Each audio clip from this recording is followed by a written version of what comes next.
Hello everyone, welcome to this video.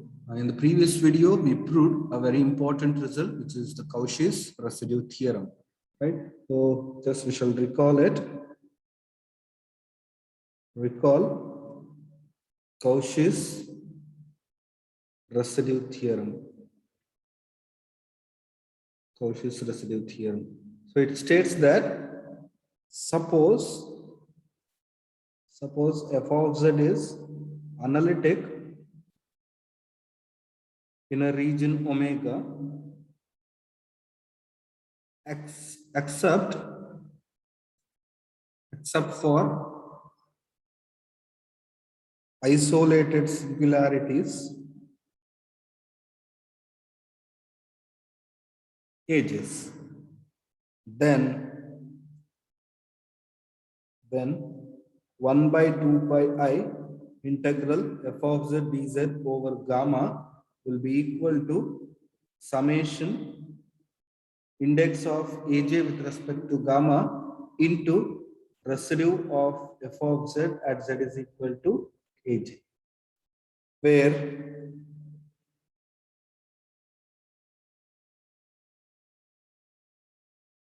this is true for any cycle gamma homologous to 0 with respect to omega not passing through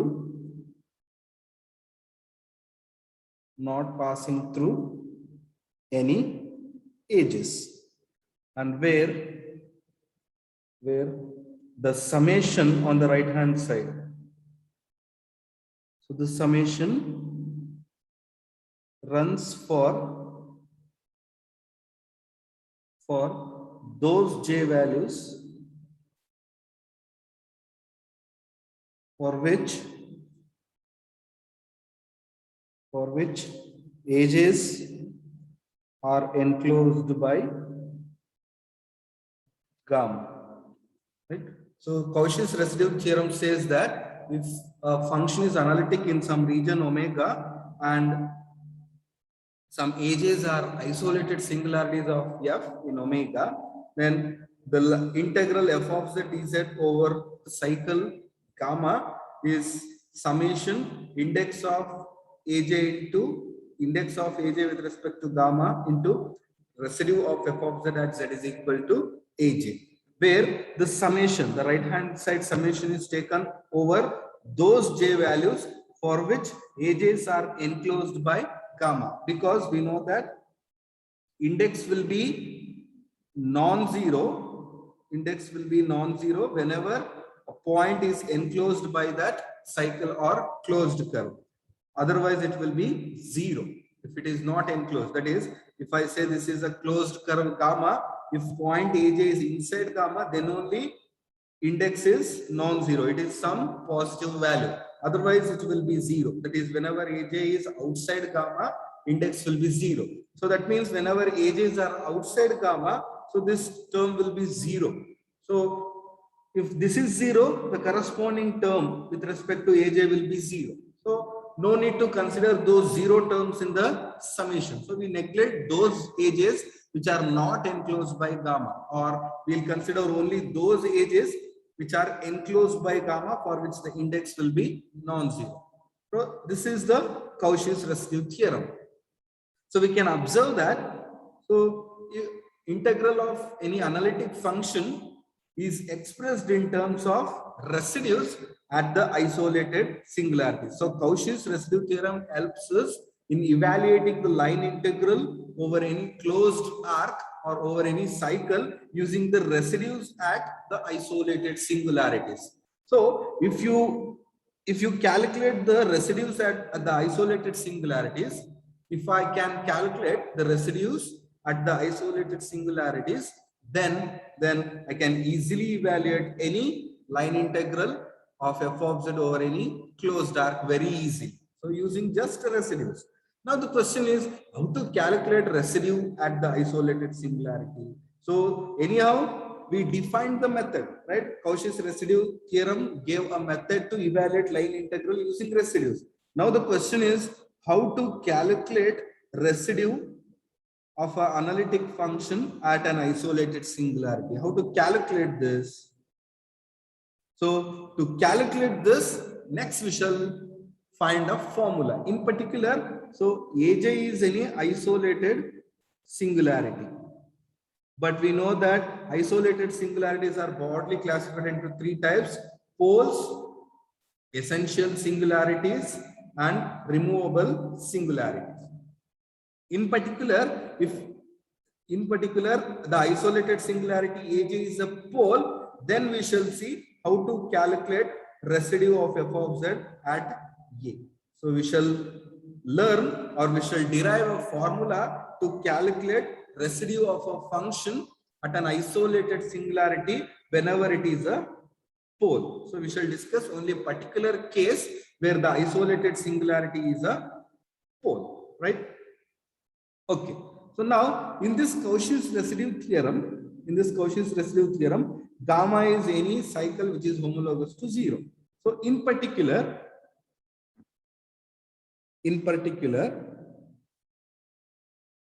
if gamma is any closed arc such that index is 1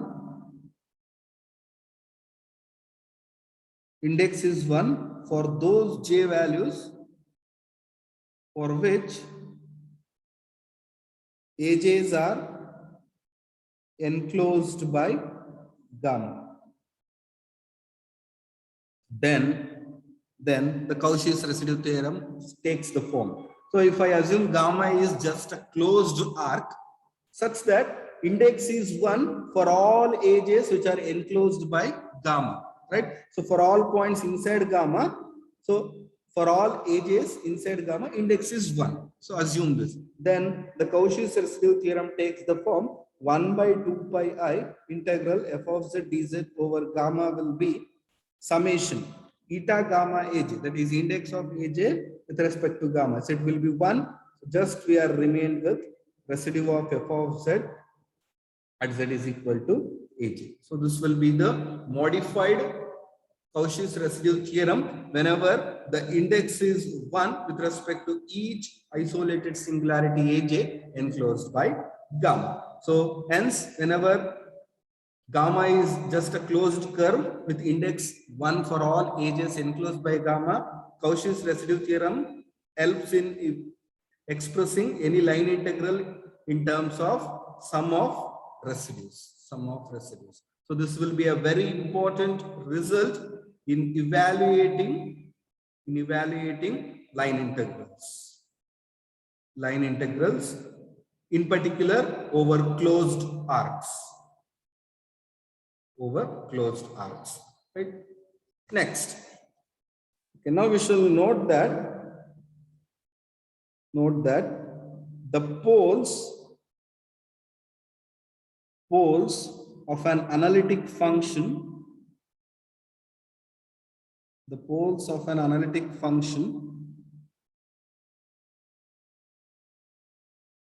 are isolated. So this is what we have to note here, because as I told, so isolated singularities are broadly classified into three types, in which poles are also one of the type. So poles are generalized isolated singularities. So poles are type of isolated singularities, right? So poles of analytic function are isolated singularities, or they are isolated. Okay, now, so to find the formula to calculate residue of a function at an isolated singularity, which is a pole in particular. So first we shall recall a result, which is Lorentz series expansion.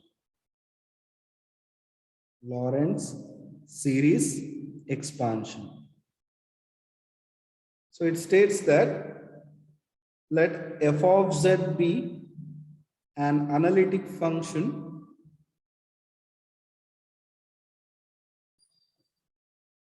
in an annulus in an annulus, modulus of z minus a greater than r1 less than r2. So for r1, r2 positive. So we have an annulus. So as I told, annulus is nothing but a region between two concentric circles. Now consider concentric circles centered at A with radius R1 and R2. So this is one circle and this is one circle. So the region between these two circles. So this part is nothing but the annulus. And it is denoted by modulus of z minus a greater than r1 less than r2. Right? Because what is this? The inside circle is, it is the circle modulus of z minus a equals r1. That means these points represents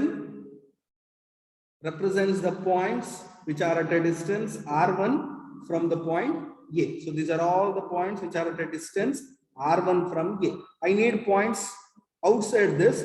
So distance from A has to be greater than r1. And what is this circle? It is the circle with center A, radius r2. That means these are all points which are at a distance r2 from A. So these are all points which are at a distance r2. But I need points inside to this, so the distance has to be less than r2. So distance from A has to be greater than r1, so that it lies outside the smaller circle, and it has to be less than r2, so that it lies inside the bigger circle.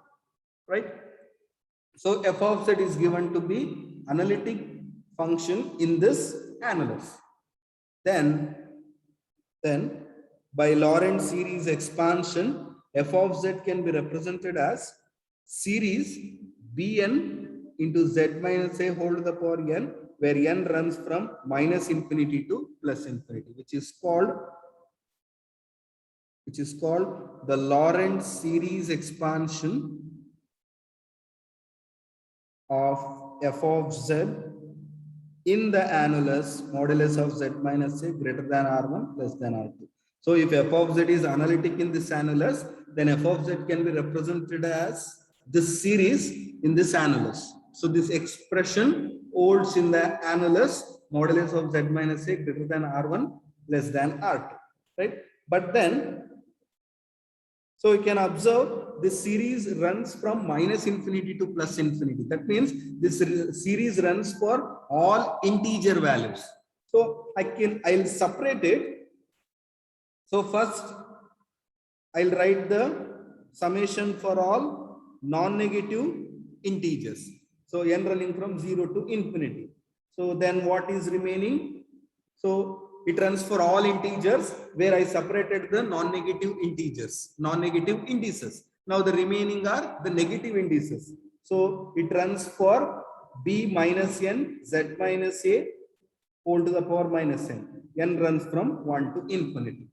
So this summation covers all non-negative indices, and this summation covers all negative indices. So completely it covers all the integers, all the indices. Here, as n runs from 1 to infinity, if you substitute n is equal to 1, 2, 3, you will get the negative indices, negative terms, or you will get the terms with respect to negative index. Right? So f of z is represented as sum of two summation, where the first summation. So what is the first summation? First summation contains only non-negative powers of z minus a. So as it is a series with non-negative powers, it will be a power series. Right? It is of the form of a power series with center A, and bn's are coefficients. We know that any power series will be of the form an z minus a whole to the power n running from 0 to infinity. This is the general form of a power series with center A, and an's are coefficients. So this looks like the first summation looks like a power series, where the first summation is a power series power series, and we know that every power series is associated with a real number r, which is called the radius of convergence, such that for all z with mod z minus a less than r, this series converges, and for all z with mod z minus a greater than r, the power series will diverge. That means for all choice of z with mod z minus a less than r, the series convergence, and whenever the power series converges, it represents an analytic function. That means for some real number r, modulus of z minus a less than r. So in this region, so this power series represents a analytic function. So what is modulus of z minus a less than r? It is nothing but the interior part of the circle with center a, radius r. So if you consider this circle, so the points on the circle are represented by modulus of z minus a equals r. So for all points inside the circle, modulus of z minus a will be less than r. So that means this power series will be analytic in some interior of a circle, right? Whose radius is nothing but the radius of convergence, right? So that we shall note here.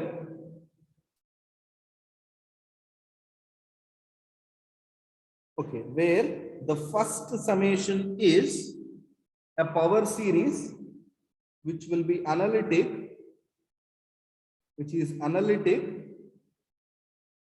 inside of some circle.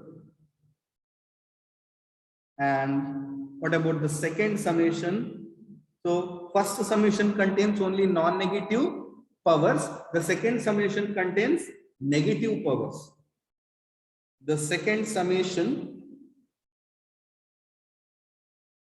which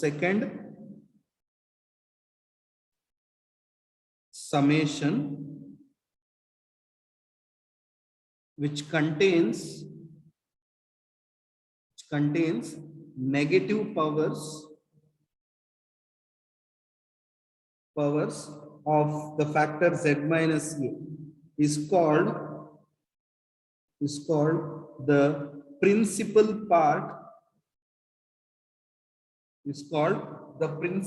part of f of z, or it is just called the principal part. It is called the principal part. So by Lorentz series expansion, f of z can be represented as series Bn z minus f whole to the power n, where n runs from minus infinity to plus infinity. That is, n varies over all integers. So separate that summation into two summations, where one is for the positive non-negative integers and the other is for negative integers. So the summation running for non-negative integers represents a power series, and the summation running for negative integers is called the principal part. So the second summation is called principal part. So this principal part varies from point to point. So it depends, the principal part depends on the characteristic of A. So what kind of the point A is? What is A here actually? A is actually the center of this annulus. So based on the characteristic of the point A, the nature of the principal part depends. In fact, the principal part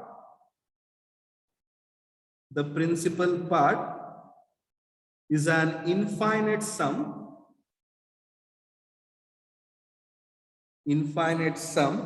if the center of the annulus, if the point z is equal to A is an essential singularity,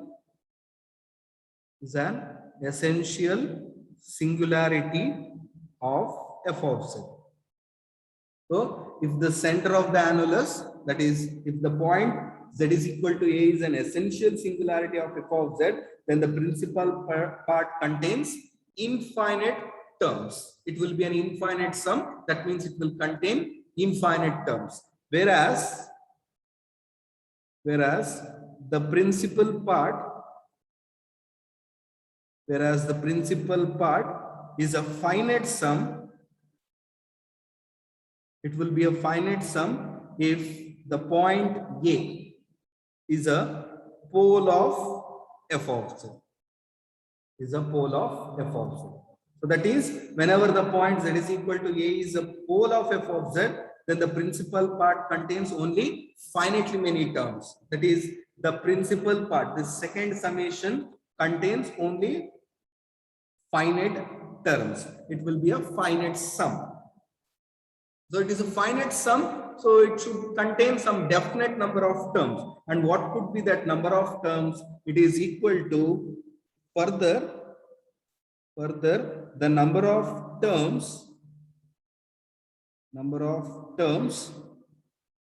in the principal part is equal to the order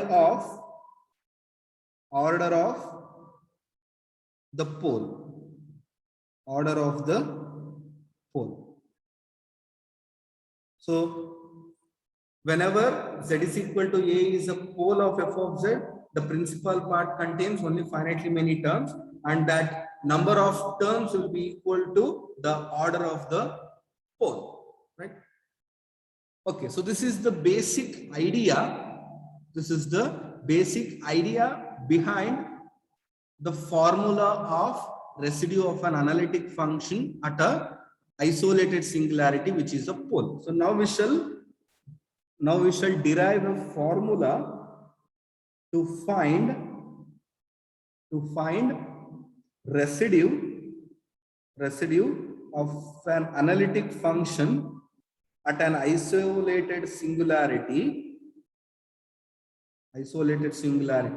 which is in particular a pole,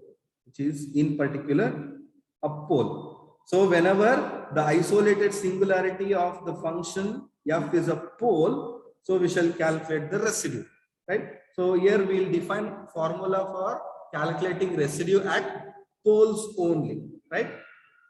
Okay, so now we shall come to the derivation. So first, so there are two kinds of formula here. First we shall find residue of an analytic function,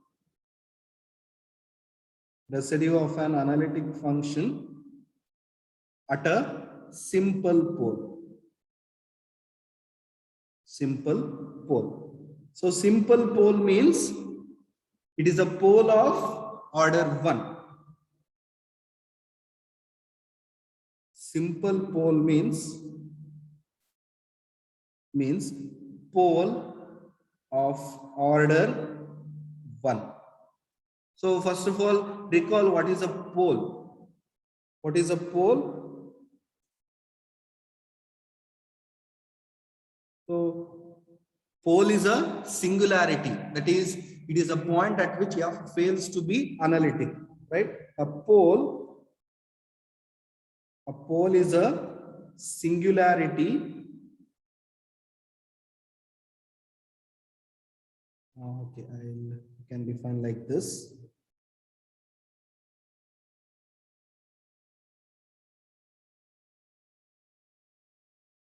A pole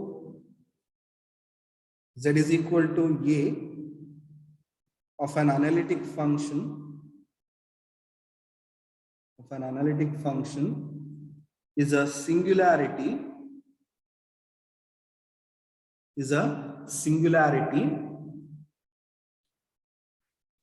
of an analytic function f of z is a singularity such that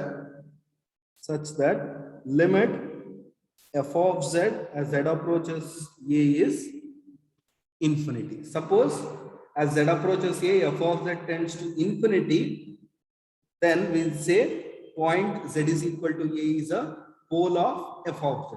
For example, if I consider f of z is equal to 1 by z minus a, right? So then as z approaches a, you can see 1 by z minus a approaches to infinity. So I can say z is equal to a is a pole of f of z, where so the factor which results in the pole of f of z has the degree or as the power 1. So this is the factor which results in z is equal to a is a pole.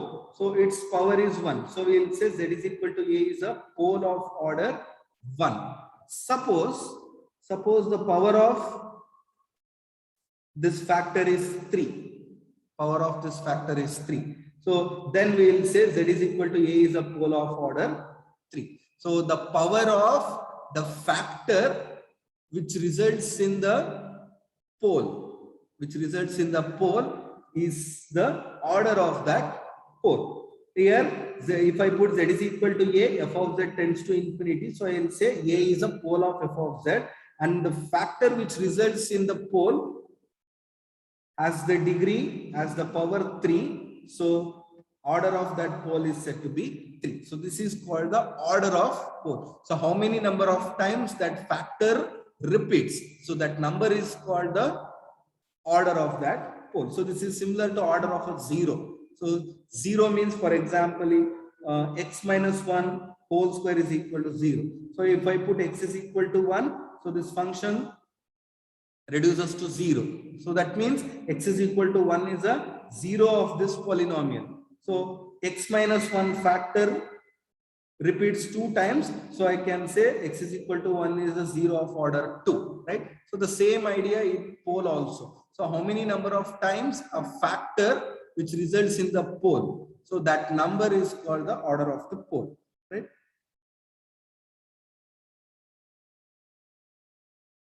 Okay, so now we recall the definition of a pole. So a pole is nothing but a singularity. That means it is a point at which f is not analytic and f tends to infinity at that point. So now we shall find residue of an analytic function at a pole of order 1. That is at a simple pole, right? So we shall start with an analytic function. Let f of z be an analytic function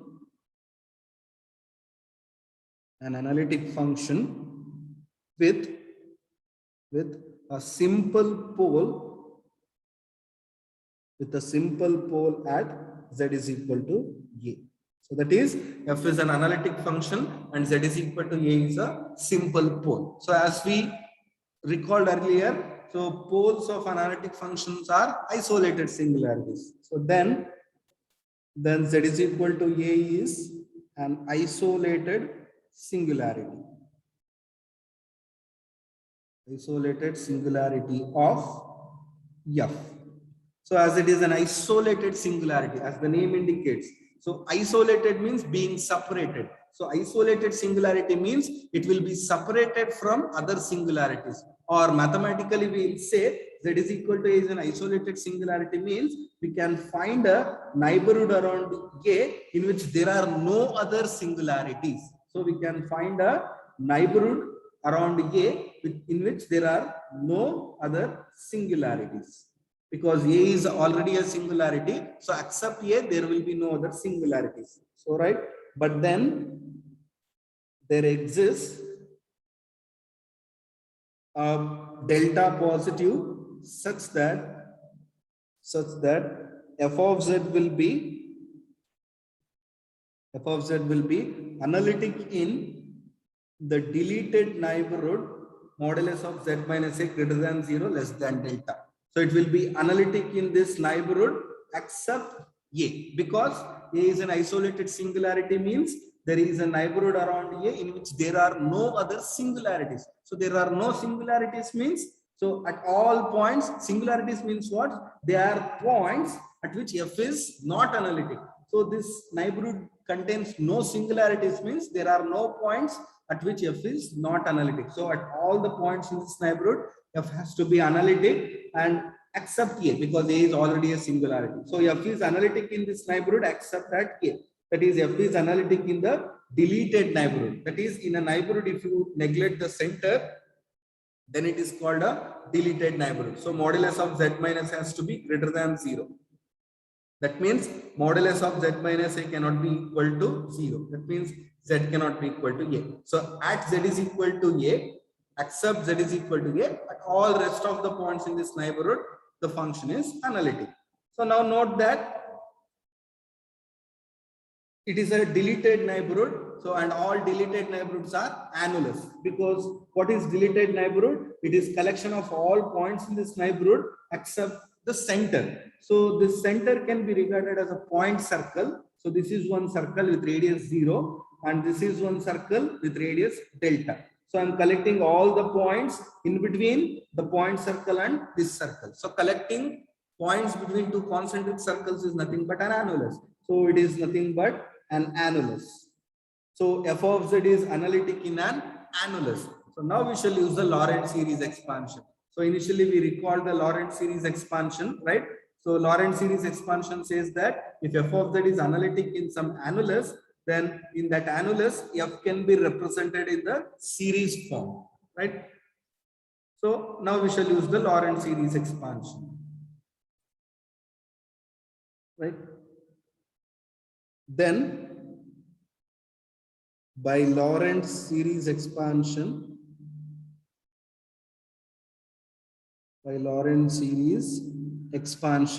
so f of z can be represented as a series, and we have observed that the Lorentz series contains it runs for all integers, right? The series runs for all integers, where if we consider the sum of the terms for non-negative integers, it will be a power series, and if we consider the summation with negative integers, it is called principal part, and the number of terms in the principal part is dependent on the category of the point A. So the principal part contains finitely many terms if the point A is a pole. Now in this case, A is assumed to be a pole, so the principal part contains only finitely many terms. And what that finitely many terms, that number of finitely many terms, it is equal to the order of the pole. Here we have assumed pole is of order 1. So in the principal part, there will be only one term, right? So the expansion will be like this. So one expansion contains all non-negative indices. So n runs from 0 to infinity. So this is the sum with non-negative indices, so which will be a power series. Plus, so now we have to write the principal part. So principal part contains finitely many terms, as the point A is a pole in this case, and as it is a pole of order 1, the principal part contains only one term. So that is the first term. So this is the principal part. So put n is equal to 1, you will get the first term. So that will be the only term in the principal part. So what is it? It is b minus 1 into z minus a whole to the power minus 1. So it is b minus 1 divided by z minus a, or you can write b minus 1 into z minus a whole to the power minus 1. So it comes to the denominator with positive power. So this will be the Lorentz series expansion. So I'll rewrite this as b minus 1 by z minus a plus phi of z, where phi of z is the power series bn z minus a whole to the power n. So as this series is equal to f of z, which is a well-defined function, so the series has to be a well-defined number. So that means the series has to be convergent, right? So the series has to equal to f of z, so which is a well-defined function. So f of z well-defined function means the right hand side has to be a well-defined number. A series will be a well-defined number when it is convergent, whenever it is convergent. So this series has to converge. So which is convergent. So power series is convergent means it will be analytic. So it will be analytic in the annulus modulus of z minus a greater than 0 less than delta, right? Now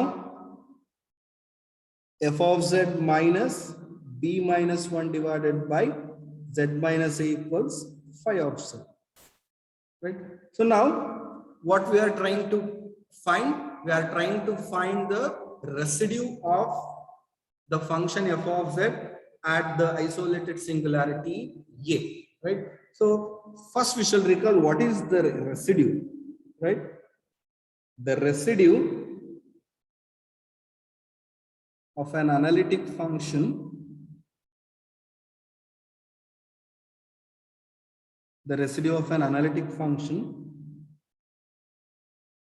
at an isolated singularity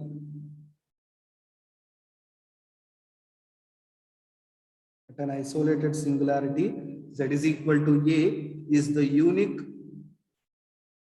number, it is the unique number r such that,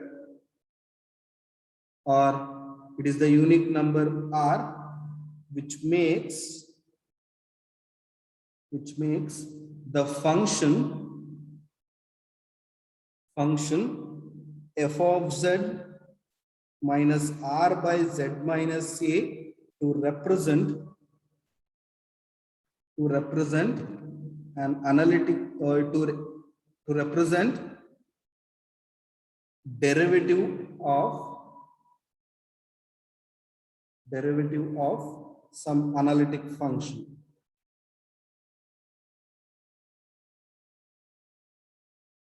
In some deleted neighborhood z minus a greater than 0 less than delta. So this is the definition of residue of an analytic function at an isolated singularity. So the residue of an analytic function at an isolated singularity a is nothing but a number. Residue is nothing but a number which makes the function f of z minus r by z minus a to represents the derivative of some analytic function. So which constant r, so for which choice of r this function represents a derivative of some analytic function, that number will be called as the residue. Now to find the residue of f of z at z is equal to a, so we have to choose a r such that f of z minus r by z minus a represent a derivative of some analytic function, right? So now you have to choose r such that f of z minus r by z minus a represents a derivative of some analytic function.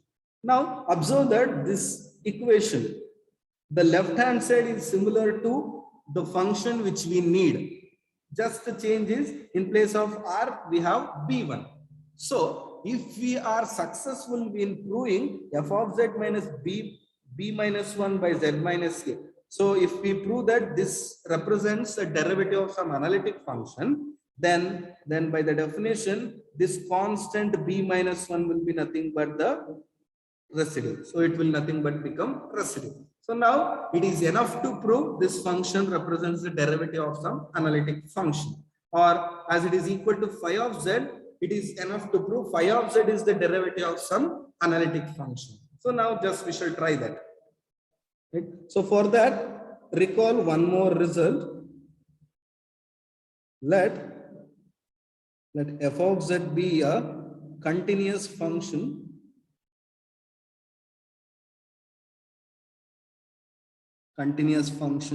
in a region omega. Then the following statements are equivalent.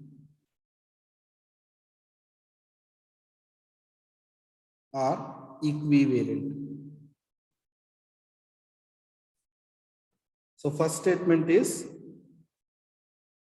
integral f of z dz over any arc gamma depends only on the endpoints of gamma, and integral f of z dz over gamma is equal to 0 for every closed arc gamma. And third one is f of z is the derivative of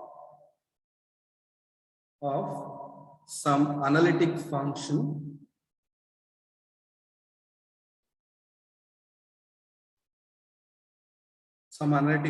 in omega. So for any continuous function f of z in a region omega, these three statements are equivalent, right? So integral f of z dz over any arc depends only on the endpoints of gamma. Integral f of z dz is 0 for every closed arc gamma in omega, f of z is the derivative of some analytic function in omega. So these three are equivalent. Now it is necessary to prove phi of z is an derivative of some analytic function. We have to prove it is derivative of some analytic function in this region. So it is enough to prove its integral over any closed arc is 0, right? So let gamma be any closed arc in the region, in the deleted neighborhood, modulus of z minus a greater than 0, less than delta, right? We have phi of z is, what is phi of z? It is series bn into z minus a whole to the power n running from 0 to infinity, or it is written as, so as it is a convergent series, it can be written as limit of the sequence of n partial sums, that is bk z minus a whole to the power k running from 0 to n, right? So now take integral or on both sides. So integral of phi of z over gamma will be integral of limit bk minus z minus a whole to the power k running from 0 to n as n approaches infinity. So as integral is jointly continuous, we can interchange the limit and the integral. So integral of the limit is limit of the integral. So limit of the integral summation bk z minus a whole to the power k running from 0 to n, right? Which is equal to limit n tends to infinity. So we have integral of the sum. So it will be sum of the integrals. So sum, any of bk is constant, into integral z minus a whole to the power k.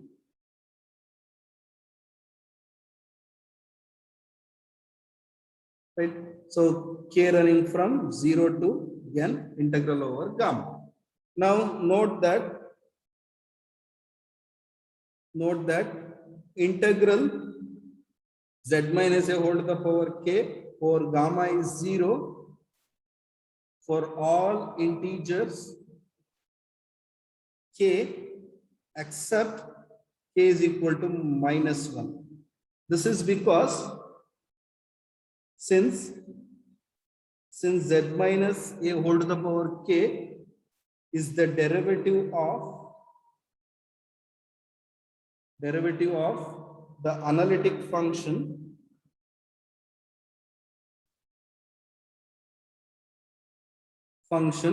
z minus a whole to the power k plus 1 by k plus 1.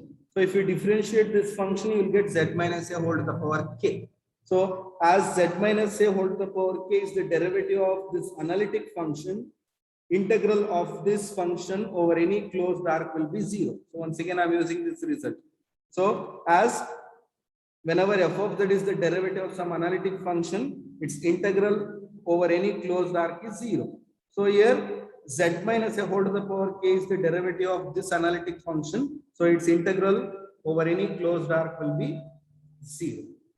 So here k has to be other than -1. Right? So this integral is 0 for all integers except -1. Here k is running for only for some positive values. So this will be obviously 0. So therefore, what we get? So this summation is 0. So limit of 0 is 0. So what we got? Therefore, integral of phi of z dz over gamma is 0 for every closed arc gamma in the deleted neighborhood. So as the integral of this function over any closed arc is 0, it represents the derivative of some analytic function. Hence, phi of z represents the derivative of an analytic function.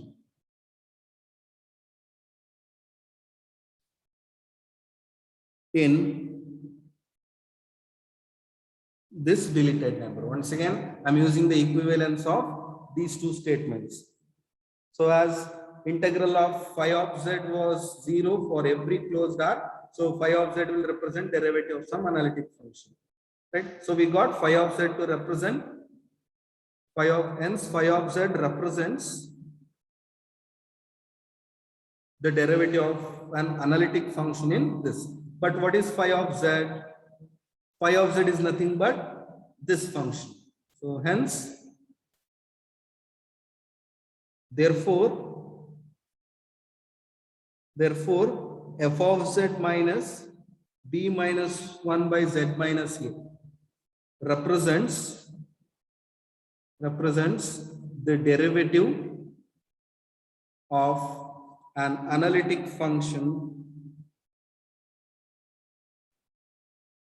in the deleted neighborhood z minus a greater than 0 less than 1. So thus, so what it means, so b minus 1, it is a constant, it is chosen in such a way that f of z minus b minus 1 by z minus a represents a derivative of some analytic function. So thus, so the constant b minus 1 will be nothing but residue of f of z at the pole z is equal to a. So we got the residue. So it is b minus 1, but we have to compute b minus 1. So what is b minus 1? So we have the representation phi of z is equal to b minus 1 by z minus a plus phi of z. We have to solve for b minus 1.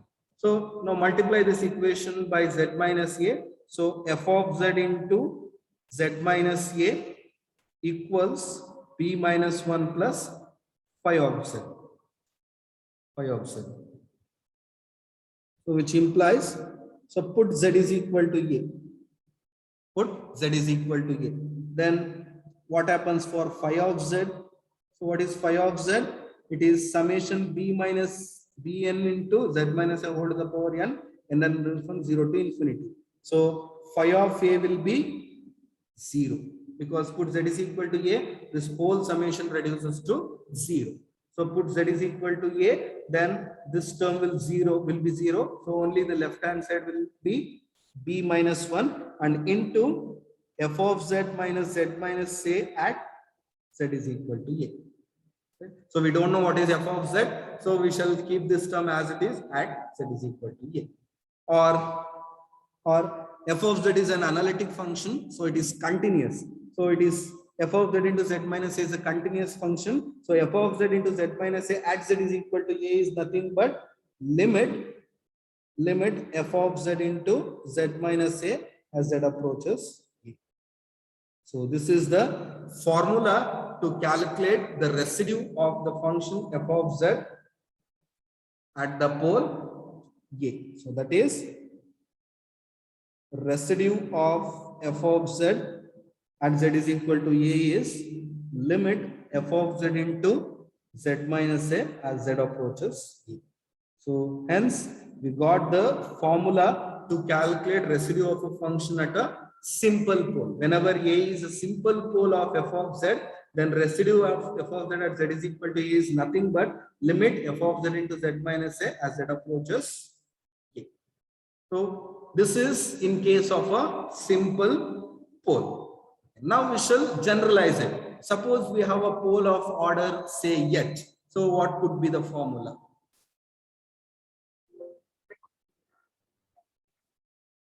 So now we shall consider residue of an analytic function at a pole of order h. Let f of z be an analytic function with a pole of order h at z is equal to a. So that is z is equal to a is a pole of order h of f of z. So this is what we have assumed. Now z is equal to a is a pole of f of z of order h. Now we shall find the residue of f of z at z is equal to a. So once again, as z is equal to a is a pole of f of z, pole is an isolated singularity. So z is equal to a is an isolated singularity of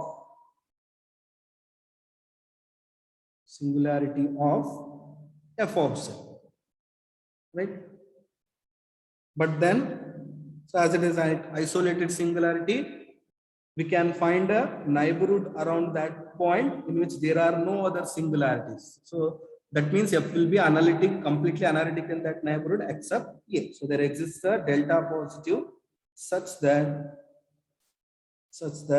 f of z will be analytic in the deleted neighborhood modulus of z minus a greater than 0 less than delta. So same thing once again. So as a is an isolated singularity, if we can find a neighborhood around a in which there are no singularities. So f will be completely analytic in this neighborhood except a. So as it is analytic in the deleted neighborhood, so it is nothing but an annulus. So now f of z is analytic in the annulus. So by Lorentz series expansion,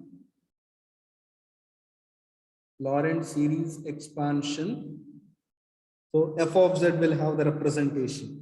So Lorentz series expansion contains two parts. One is the non-negative terms, that is bn z minus a whole to the power n, n range from 0 to infinity.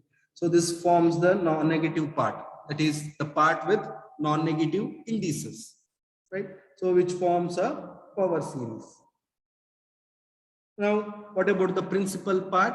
Principal part of the Lorentz series expansion depends on the characteristic of A. So now, as A is a pole, the principal part contains only finitely many terms, and the number of terms will be equal to the order of A. A is assumed to be pole of order h, so there will be h number of times in the principal part. So we have to write the first h terms of the summation. So what are those? B minus 1 by z minus a, first term, b minus 2 by z minus a whole to the power 2, so on, b minus h by z minus a whole to the power h. So this is the principal part, and which contains h terms. It contains h terms as a is a pole of order h. So now which implies f of z minus b minus 1 by z minus a equals b minus 2 by z minus a whole square plus b minus 3 by z minus a whole cube, so on, b minus h z minus a whole to the power h, plus we can call this as phi of z, where what is phi of z? It is the power series bn z minus a whole to the power n, which has to be convergent. So now this function is equal to this. So it is enough to prove this function is derivative of some analytic function, right? So to prove this function is derivative of some analytic function, it is enough to prove its integral over any closed curve is 0. Now,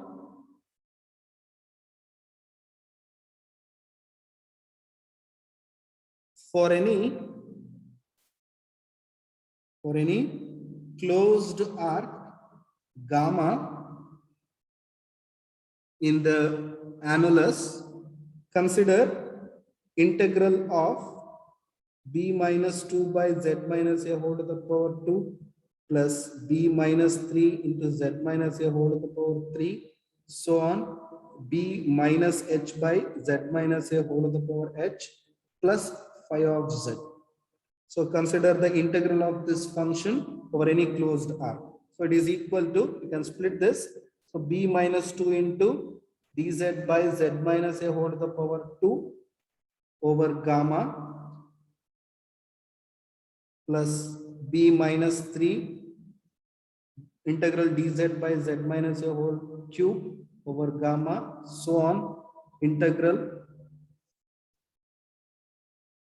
b minus h into integral dz by z minus a whole to the power h over gamma plus integral phi of z dz over gamma. right? So as we discussed earlier, integral of phi of z over any closed arc will be 0. So by the previous part, so it will be 0. And also integral of z minus a whole to the power n or any closed arc will be 0 for all n except n is equal to -1, as we discussed earlier. As z minus a whole to the power n is the derivative of the analytic function z minus a whole to the power n plus 1 by n plus 1. So its integral over any closed arc will be 0. So where this is true for all integers n except n is equal to -1. So here n is equal to -2, here n is equal to -3, n is equal to -h, as they are all in the denominator. So when they come to the numerator, their powers will be negative. So powers will be -2, -3, so on, -h. So all these integrals will be 0. So this will be 0, this will be 0, this all will be 0 by this result. So therefore, we get 0 on the other side. So what that means, for any closed arc gamma, so this integral of this function over any closed arc is 0. So it shows that this function represents the derivative of an analytic function. So it shows that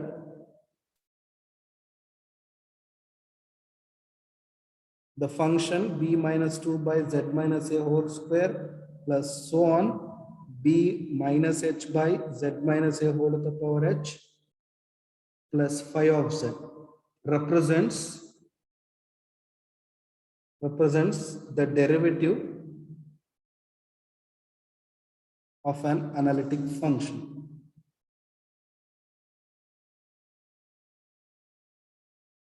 So this represents the derivative of an analytic function. But what this function is equal to, it is equal to f of z minus b minus 1 by z minus a is, so which represents the derivative of analytic function. So as this function is equal to this one, so this also represents the derivative of analytic function. So note that, or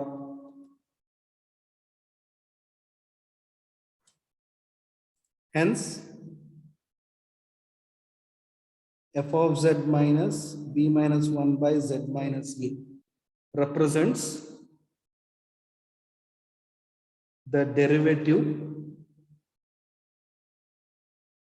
of an analytic function. Represents the derivative of an analytic function in the annulus modulus of z minus a greater than 0 less than delta. Here also.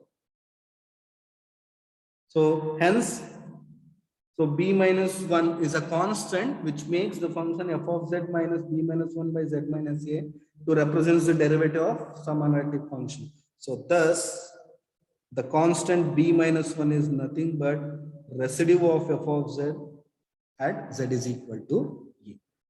So now we need to compute the value of b minus 1. So now we got to know b minus 1 is nothing but the residue. Now we shall solve for b minus 1. So once again, consider that expression of f of z. So f of z is b minus 1 by z minus a, b minus 2 by z minus a whole square, so on b minus h by z minus a whole to the power h plus phi of z. So we need b minus 1. We have to solve for b minus 1. So just we shall avoid this denominator. So to avoid the denominator, we shall multiply this equation by the highest power of z minus a, so that there will be no denominator for this equation. So multiplying z minus a whole to the power h on both sides. So z minus a whole to the power h into f of z. So this part, right hand side, will also be multiplied with z minus a whole to the power h, so that it will be multiplied with each of the term. So z minus a in the denominator into z minus a whole to the power h. So b minus 1 into z minus a whole to the power h minus 1, b minus 2 into z minus a whole to the power h minus 2, so on. Finally, b minus h. So z minus a whole to the power h into z minus a whole to the power h. So gets cancelled. So finally, phi of z into z minus a whole to the power h. So this will be the equation. Right? So now b minus 1 into z minus a whole to the power h minus 1 is there, but I need only b minus 1. So we know that the power of this factor reduces when we differentiate this equation. So we know that, so there is z minus a whole to the power h minus 1. So if I differentiate this equation, so it will be h minus 1 into z minus a whole to the power h minus 2. So that the power reduced by 1. Right? Like this, if I differentiate this equation h minus 1 times, this factor completely vanishes. It will completely vanish. So only we are left with b minus 1. So on differentiating 1 times, z minus a whole to the power h minus 1 is, differentiation of this function is h minus 1 into z minus a whole to the power h minus 2. So if I differentiate this next time, so h minus 2 into h minus 1 into z minus a whole to the power h minus 3. So like this, it goes. So when I differentiate h minus 1 times, so the term will be like this, h minus 1 into h minus 2 into h minus 3. So it gradually decreases for 2, 3, 2 into 1. So finally, z minus a whole to the power h minus 1. So this term will vanish, right? So we shall note it. So we shall differentiate this equation with respect to z h minus 1 times, so that the factor z minus a whole to the power h minus 1 vanishes. So differentiating h minus 1 times with respect to z, we get. So on the left hand side, we have f of z, which is unknown. So we shall keep it as it is. So differentiation of that function z minus a whole to the power h into f of z h minus 1 times equals. So what will be on the right hand side? So on the right hand side, so differentiation of this first term with respect to h minus 1 times, we are left with b minus 1 into h minus 1 into h minus 2 into so on 3 into 2 into 1. So this will be the first term plus. So what will be the second term? So the power of z minus a is h minus 2. So when I differentiate h minus 1 times, 1 time more than the power of the factor, so this term reduces to 0. For example, z minus a whole square is there. So if I differentiate first time, it is 2 into z minus a. If I differentiate second time, it is 2. If I differentiate third time, it is 0. So the power is 2. And if I differentiate 1 more than the power, 1 time more than the power, the factor reduces to 0. Here also, so the power of z minus a is gradually decreasing, h minus 2, h minus 3, so on up to 1. So all these factors, all these terms will vanish to 0 when they are differentiated h minus 1 times, right? So all these terms will vanish. Only the last term will remain. Plus differentiation of phi of z into z minus a whole to the power h.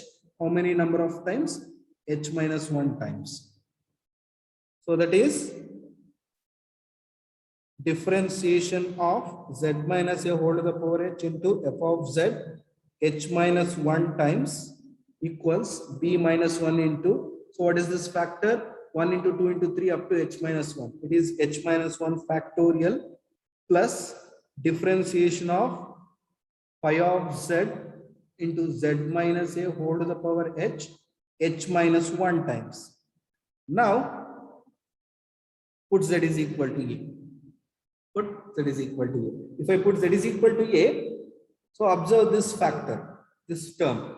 So here this term contains the factor with power h. So when I differentiate h minus 1 times, that is 1 time less than the power. So all the terms inside will contain at least one z minus a factor. For example, now if I consider phi of z into z minus a square, if I differentiate 1 time, what is it? Phi of z as it is 2 into z minus a plus z minus a whole square as it is phi dash of z. So the power was 2. I differentiated 1 time. So there are 2 terms, and in both the terms there is at least one factor z minus a. So here there is power h, so I will be differentiating h minus 1 times. H minus 1 time. So 1 time less than the power. So the terms in the resulting function will contain z minus a in each of the term, right? Each term will contain z minus c. So if I put z is equal to a, this factor will reduce to 0. Right? So we shall note it. So put z is equal to a, this function reduces to 0. Right? So what we are left with, b minus 1 is equal to 1 by h minus 1 whole factorial into differentiation of z minus a whole power h into f of z h minus 1 times. So as I have taken z is equal to a, so this term reduces to 0 and this term at z is equal to a, which we have to calculate. So b minus 1 will be nothing but 1 by h minus 1 factorial into differentiation of z minus a whole to the power h into f of z h minus 1 times at z is equal to a. So therefore b minus 1 is what? It is nothing but the residue of f of z at z is equal to a. So it is 1 by h minus 1 factorial into differentiation of z minus a whole to the power h into f of z differentiated h minus 1 times and calculated at z is equal to a. So this gives you the formula to calculate residue of f of z at z is equal to a whenever a is a pole of order h. Right? So this is the formula to calculate residue at a pole of order h. At simple pole, what is the formula? It is limit f of z into z minus a as z approaches a. So this is for simple pole. This is for simple pole and this is for pole of order h. So these two are the important formulas to calculate the residues at poles. So based on this formula, we shall solve some of the problems in the next video.